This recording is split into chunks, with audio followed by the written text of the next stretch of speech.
If you've ever found yourself thinking, I didn't mean for it to go that far, you're not alone. Most affairs don't begin with a decision to betray, they begin with a moment of loneliness that meets a moment of attention.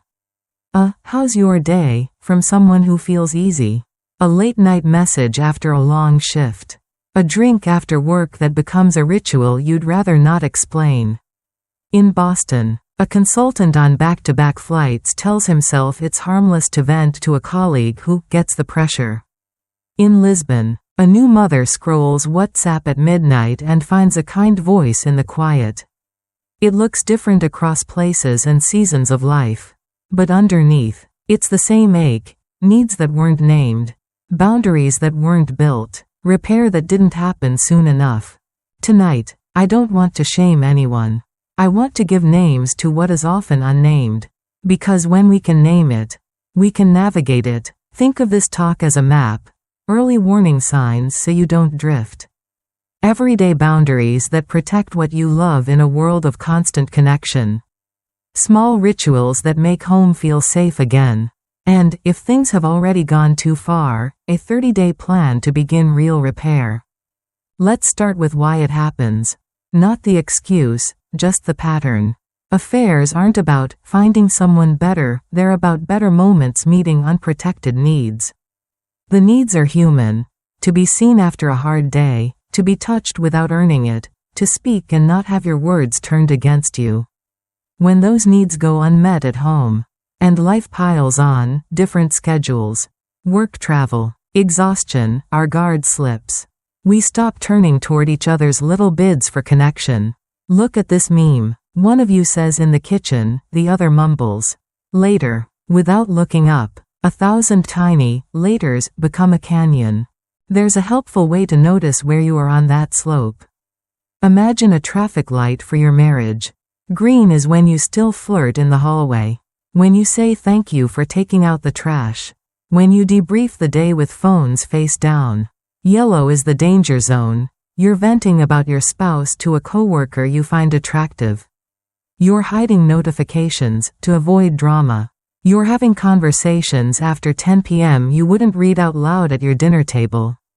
Red is when secrecy takes the wheel, deleting chats, renaming contacts, protecting a connection you know your partner wouldn't bless. If this feels uncomfortably specific, good, that's your dashboard lighting up.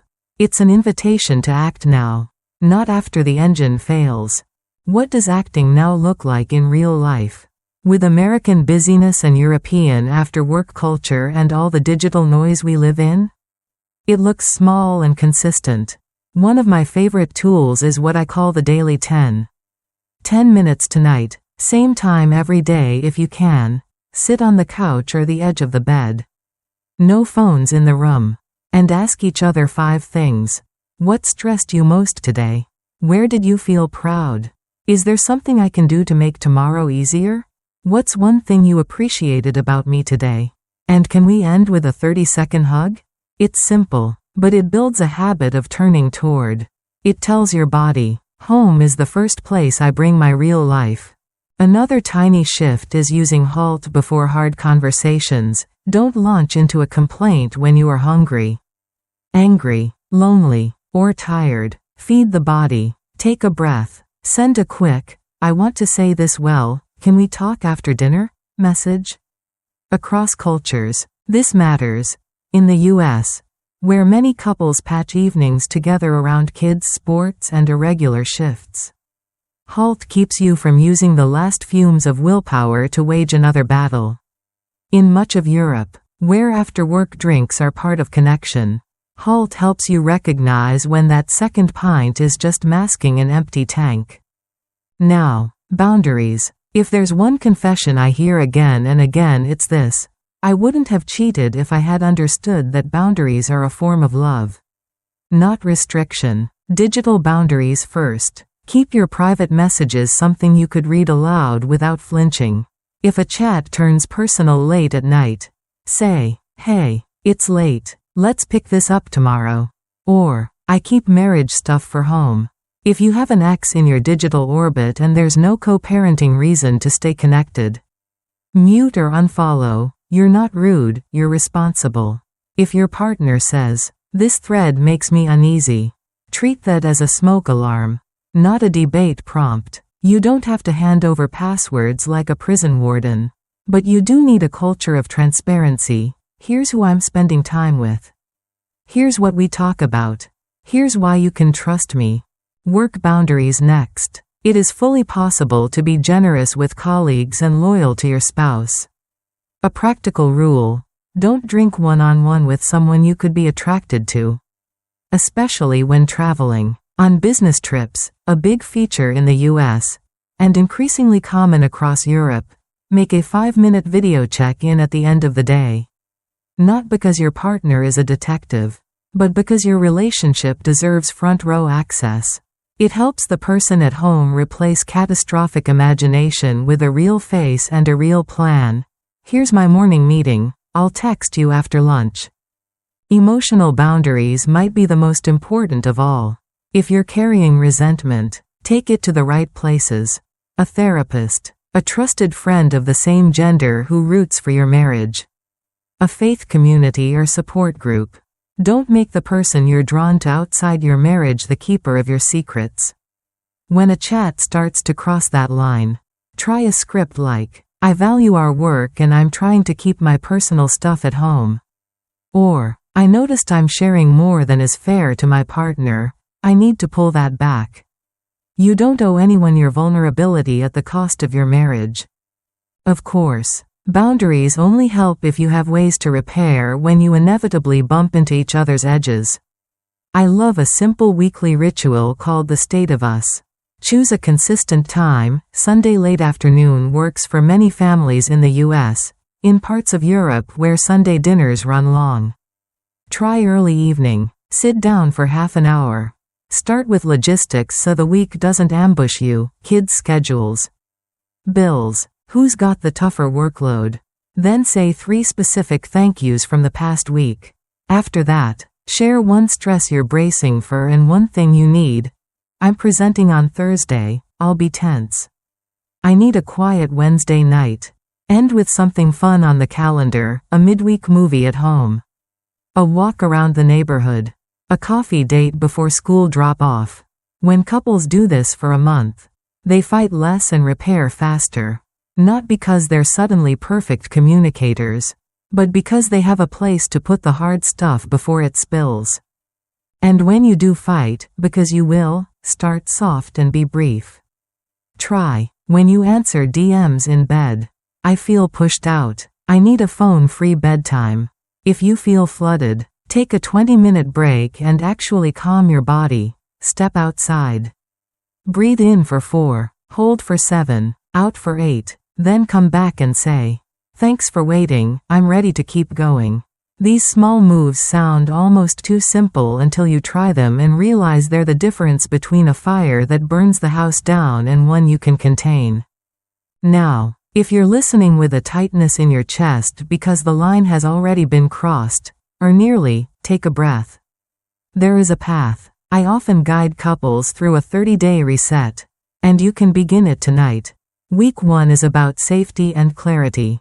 End the outside relationship cleanly and respectfully. A clear message, "I'm recommitting to my marriage, please don't contact me again," protects everyone. Share a truthful timeline with your partner without drowning them in intimate detail that only haunts. You're building honesty. Not replaying scenes. If there's any risk, both of you get tested for STIs.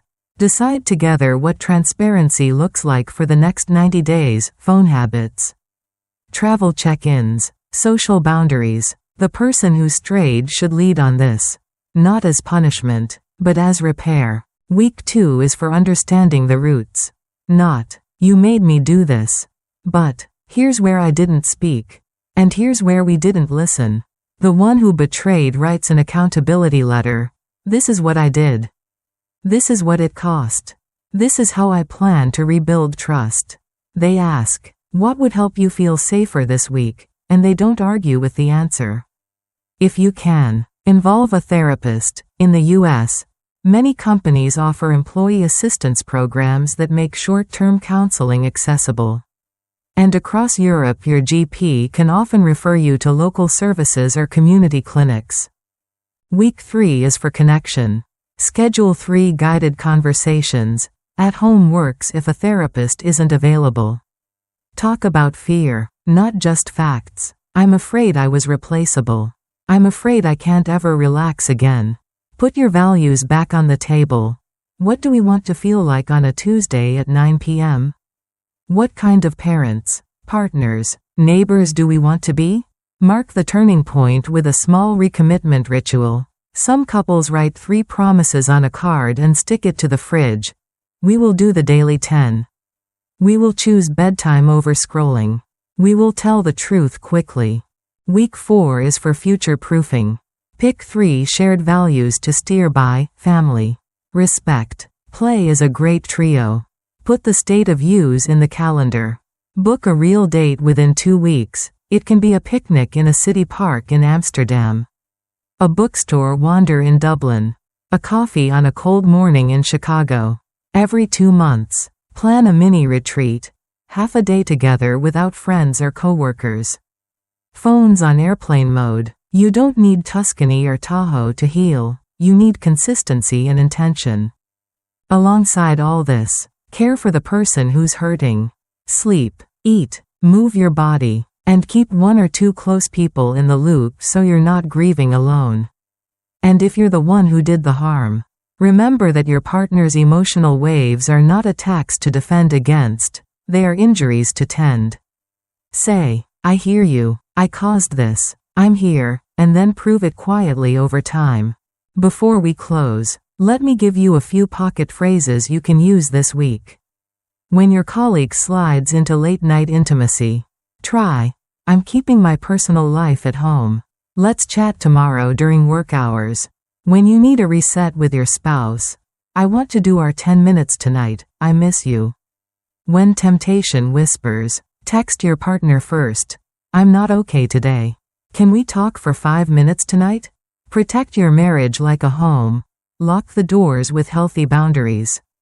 Open the windows with honest conversation. And sit together by the light of small daily rituals.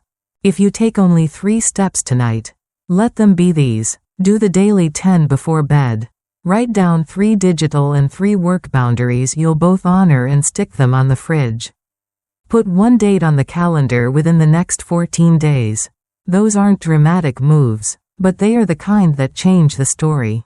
Many couples across the US and Europe have rebuilt from places they thought were beyond repair. Not because they found magic words, but because they chose small faithfulness over time. I'll end where we began. I wouldn't have cheated if I knew this. People tell me, here's what this really is. Loneliness needs a name. Not a secret. Boundaries are not distance but devotion. Repair is not one apology but a rhythm. You don't have to be perfect to be faithful. You just have to keep turning toward 10 minutes at a time. Week after week, until home feels like the first place you want to go with your whole heart. If you found this video meaningful, please don't forget to like and subscribe to our channel. If you're facing unresolved challenges in your own marriage, we invite you to share your story in the comments below. We read every message, and we hope our words of encouragement will give you the strength to keep going. Even on the hardest days, we're here with you, and we look forward to seeing you again in the next episode.